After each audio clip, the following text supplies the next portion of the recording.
Ilyen új építésű házat kapsz a Balatontól 8 percre Cserszeg-Tomajon 186 millió forintért.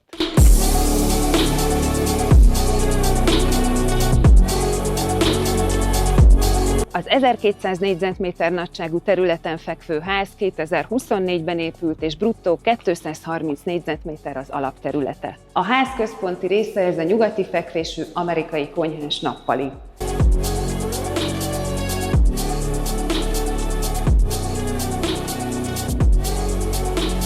A teraszt a nappaliból, a konyhából és a szobákból is meg tudod közelíteni.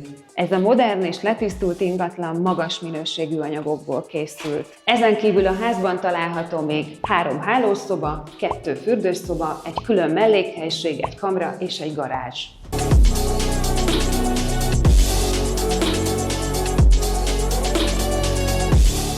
Küldd el annak ezt a videót, akivel szívesen laknál ebben a házban.